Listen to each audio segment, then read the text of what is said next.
Hi, I'm Maya, and I'll be focusing on the emotional toll of situationships and why expectations are so important.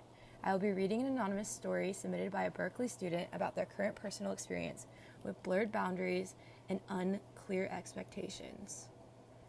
The story submitted is, I met a guy on Hinge at the end of last semester and we got really close really fast.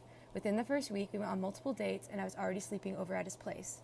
I really liked him, but he had just gotten out of a long-term relationship and told me he wasn't looking for a girlfriend. I was, and I ignored that. Our relationship was never defined. It was cyclical. He'd be sweet, talk about how much he liked me, make plans, and give me hope. Then we'd sleep together and he'd ghost me again.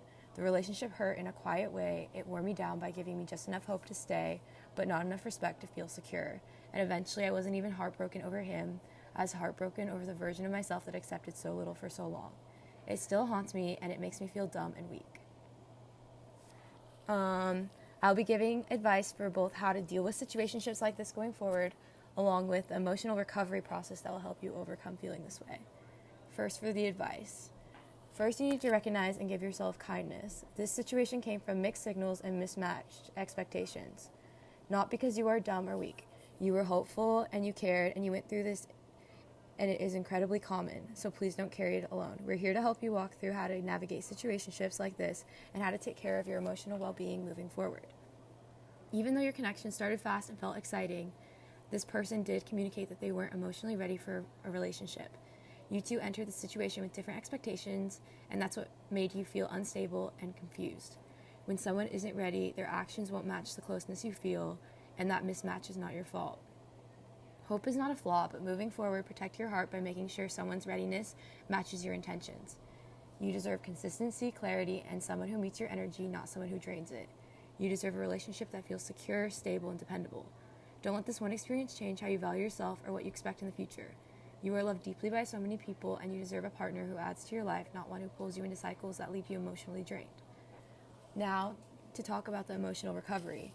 To start healing from this, remind yourself that your life was never dependent on this person and reconnect with the parts of yourself that existed before him. Reconnect with the friendships, the routines, and the hobbies that bring you happiness. Make plans with friends, revisit activities you enjoy doing alone, and rebuild the version of you that feels full and grounded. Remember, you're not doing this alone. Being a student at Berkeley means you have access to so many supportive resources. The Tang Center offers a drop-in program called Let's Talk, which gives students a casual, confidential space to speak with a counselor. It's great if you want quick guidance, perspective, or just someone to talk to. There are also same-day 45-minute counseling sessions through CAPS that focus directly on the issues you're dealing with right now. These services exist when you feel heavy with emotions and need to learn to cope with how situations leave you feeling. Please remember you are never alone and relationships do not define you. You deserve a relationship that maintains healthy emotional, ecological balance, a 5-to-1 ratio of bad to good interactions. You deserve something that feels supportive far more often than it feels draining, and you deserve a partner whose expectations match yours, so you're not stuck in blurred boundaries or confusing cycles again.